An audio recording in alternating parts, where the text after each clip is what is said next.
Api itu sudah menyala, dan di depan api itu berdiri seorang manusia yang sebentar lagi akan dilemparkan ke dalamnya. Orang-orang yang mengelilinginya bukan orang asing, mereka kaumnya sendiri. Orang-orang yang beberapa saat sebelumnya tidak sanggup menjawab satu pertanyaan sederhana darinya. Dan sekarang mereka punya satu jawaban terakhir, bakar dia. Dan inilah bagian yang paling ganjil teman-teman. Semua ini dilakukan demi membela patung-patung yang bahkan tidak bisa bicara. Benda yang tidak mampu membela dirinya sendiri, hari itu dibela dengan nyawa seorang manusia. Tetapi ada satu hal yang mereka lupakan, api bukan Tuhan. Bismillah. Assalamualaikum semuanya, mari kita mundur sebentar teman-teman, karena untuk memahami kenapa seseorang bisa sampai berdiri di depan kobaran api seperti itu, kita perlu tahu dahulu apa yang sebenarnya ia telah lakukan. Nabi Ibrahim alaihissalam hidup di tengah masyarakat yang menyembah patung. Bukan 1-2 orang, ini keyakinan bersama. Sesuatu yang diwarisi, dirawat, dijaga, dan tidak pernah benar-benar dipertanyakan. Dan Nabi Ibrahim mempertanyakannya, bukan dengan bahasa yang rumit, justru dengan pertanyaan yang sangat sederhana. Apakah patung-patung itu mendengarkan ketika kalian memanggilnya? Apakah mereka bisa memberi kalian manfaat? Apakah mereka bisa mendatangkan bahaya kepada kalian? Tidak ada yang bisa menjawabnya. Yang ada hanya satu kalimat yang sebenarnya masih sering kita dengar sampai dengan hari ini. Kami mendapati nenek moyang kami melakukan hal yang sama. Teman-teman, jawaban seperti itu bukan jawaban. Itu cara untuk tidak berpikir sama sekali. Dan Ibrahim tahu selama patung-patung itu masih berdiri megah di tempatnya, orang-orang akan terus merasa aman dengan keyakinan mereka. Maka Nabi Ibrahim alaihissalam memutuskan melakukan sesuatu yang jauh lebih tajam daripada sekedar berdebat. Satu hari, ketika kaumnya pergi, tempat-tempat berhala menjadi sepi, dan Nabi Ibrahim masuk ke sana sendirian. Satu persatu berhala-berhala itu ia hancurkan, sampai tempat yang tadinya dipenuhi sembahan yang begitu masyarakatnya hormati, kini hanya berisi puing-puing saja. Tetapi ada satu yang sengaja ia biarkan berdiri utuh, yang paling besar. Dan itu bukan kelalaian teman-teman. Itu bagian dari rencananya Nabi Ibrahim alaihissalam. Ketika kaumnya kembali, kita bisa membayangkan bagaimana suasananya. Kepanikan tentu saja, suara orang berteriak, tuduhan yang berterbangan. Sembahan yang mereka agungkan selama ini kini tergeletak di lantai, tidak berdaya. Dan mereka tahu siapa yang harus mereka cari.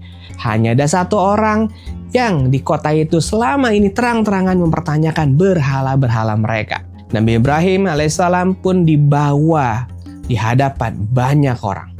Ini bukan lagi obrolan pinggir jalan, ini langsung semacam pengadilan terbuka, disaksikan oleh seluruh kaumnya. Lalu datang pertanyaan itu, apakah kamu yang melakukan ini terhadap Tuhan-Tuhan kami, wahai Ibrahim? Dan jawaban Ibrahim justru membawa mereka masuk ke jantung kontradiksi mereka sendiri. Ia mengarahkan kepada mereka berhala yang paling besar, yang masih berdiri utuh. Lalu ia berkata, tanyakanlah kepada mereka jika mereka memang dapat bicara. Teman-teman, coba rasakan posisi mereka saat itu. Kalau mereka menjawab berhala itu tidak bisa bicara, berarti mereka mengakui sendiri bahwa yang mereka sembah tidak punya daya apa-apa. Dan Al-Quran merekam satu momen yang menurut saya paling menyentuh dari seluruh peristiwa ini. Sesaat mereka berhenti. Mereka saling berkata bahwa sebenarnya mereka lah yang zalim. Untuk sesaat, kesadaran itu benar-benar datang. Tapi kesadaran itu tidak bertahan lama ternyata. Mereka berbalik lagi dan mereka berkata kepada Ibrahim, engkau sudah tahu bahwa berhala-berhala itu tidak dapat bicara. dengarkan baik-baik kalimat itu teman-teman. Mereka sebenarnya mengakuinya. Dengan mulut mereka sendiri di hadapan banyak orang, mereka mengakui bahwa sembahan mereka tidak bisa bicara. Dan Ibrahim menekankan titik terakhir. Kalau begitu, mengapa kalian menyembah sesuatu yang tidak dapat memberi manfaat sedikitpun kepada kalian dan tidak pula mendatangkan bahaya untuk kalian? Disinilah logika mereka patah total. Tidak ada bantahan, tidak ada argumen baru, tidak ada satupun kalimat yang bisa mereka pakai untuk membela diri. Dan ketika seseorang kalah berargumen tetapi tidak mau mengakui kekalahannya, teman-teman, biasanya yang keluar berikutnya bukan lagi kata-kata, tapi amarah.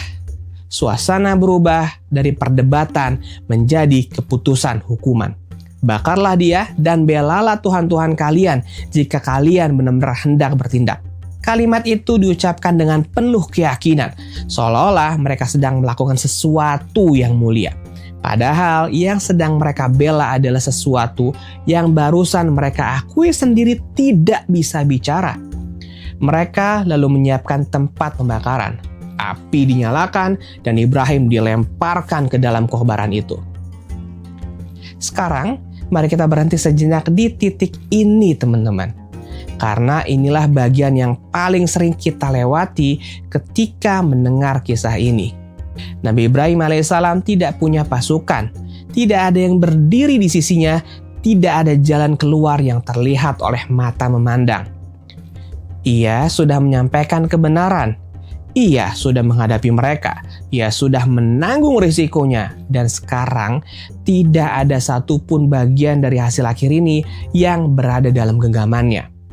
Dan di saat seperti itulah ketika Nabi Ibrahim dilemparkan ke dalam api, terucap sebuah kata. Hasbunallah wa ni'mal wakil.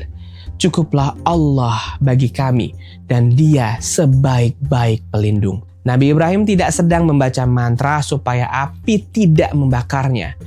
Ia sedang menyerahkan hasil akhirnya kepada Allah setelah semua yang bisa ia lakukan sudah ia lakukan. Api itu menyala semakin besar. Nabi Ibrahim ada di dalamnya. Secara akal manusia, cerita ini seharusnya sudah selesai sampai di sini. Tetapi kemudian datang firman Allah yang mengubah segalanya. Wahai api, jadilah dingin dan keselamatan bagi Ibrahim. Dingin dan keselamatan. Dua-duanya teman-teman. Bukan hanya apinya tidak membakar, tapi Nabi Ibrahim benar-benar dalam keselamatan. Mereka datang dengan rencana yang matang. Mereka yakin api akan menutup cerita Ibrahim untuk selamanya. Tapi Al-Quran menutup peristiwa ini dengan pembalikan yang sangat jelas. Mereka bermaksud mencelakakan Nabi Ibrahim. Lalu Allah menjadikan mereka orang-orang yang paling merugi. Senjata yang mereka andalkan justru menjadi bukti bahwa kuasa mereka ada batasnya. Berhala mereka tidak bisa bicara, dan api yang mereka kobarkan pun ternyata hanya bekerja atas izin Allah. Teman-teman, sekarang mari kita bawa kisah ini pulang ke kehidupan kita. Kita mungkin tidak akan pernah berdiri dengan kobaran api seperti Nabi Ibrahim alaihissalam. Tetapi hampir semua orang pernah berada di posisi ini. Tahu mana yang benar, tapi takut dengan konsekuensinya. Takut kehilangan pekerjaan kalau menolak sesuatu yang tidak jujur. Takut dijauhi keluarga besar. Takut kehilangan kesempatan yang sudah lama diperjuangkan. Atau yang paling sering, takut dikalah sendirian. Dan biasanya di kepala kita muncul satu kalimat. Kalau saya memilih yang benar, habislah saya. Kisah Nabi Ibrahim memperlihatkan urutan yang jelas kepada kita. Kebenaran lebih dahulu, lalu keberanian untuk mengambil sikap, lalu konsekuensinya datang. Dan barulah kita tawakal kepada Allah. Bukan sebaliknya, bukan diam, lalu mengucapkan hasbunallah, lalu menunggu keajaiban datang sendiri. Tawakal itu bukan alasan untuk tidak bergerak, teman-teman. Tawakal itu tempat kita bersandar setelah kita bergerak. Manusia hanya sanggup melihat apa yang ada di depan matanya. Nabi Ibrahim melihat api, kaumnya melihat api. Semua orang di sana melihat akhir yang sama. Tapi ternyata hasil akhirat tidak pernah menjadi milik siapapun kecuali milik Allah. Api tetaplah api. Tetapi api pun tidak memiliki kuasa sendiri ketika Allah telah menetapkan sesuatu yang lain. Alhamdulillah, sampai di sini dulu kisah kita hari ini teman-teman. Semoga Allah Subhanahu wa taala memberi kita keberanian untuk memilih yang benar dan ketenangan untuk menyerahkan sisanya kepada Allah. Kalau kisah ini terasa dekat dengan apa yang sedang teman-teman hadapi, silakan bagikan kepada orang-orang yang mungkin sedang membutuhkannya. Barakallahu fiik, sampai jumpa di cerita berikutnya. Assalamualaikum warahmatullahi wabarakatuh.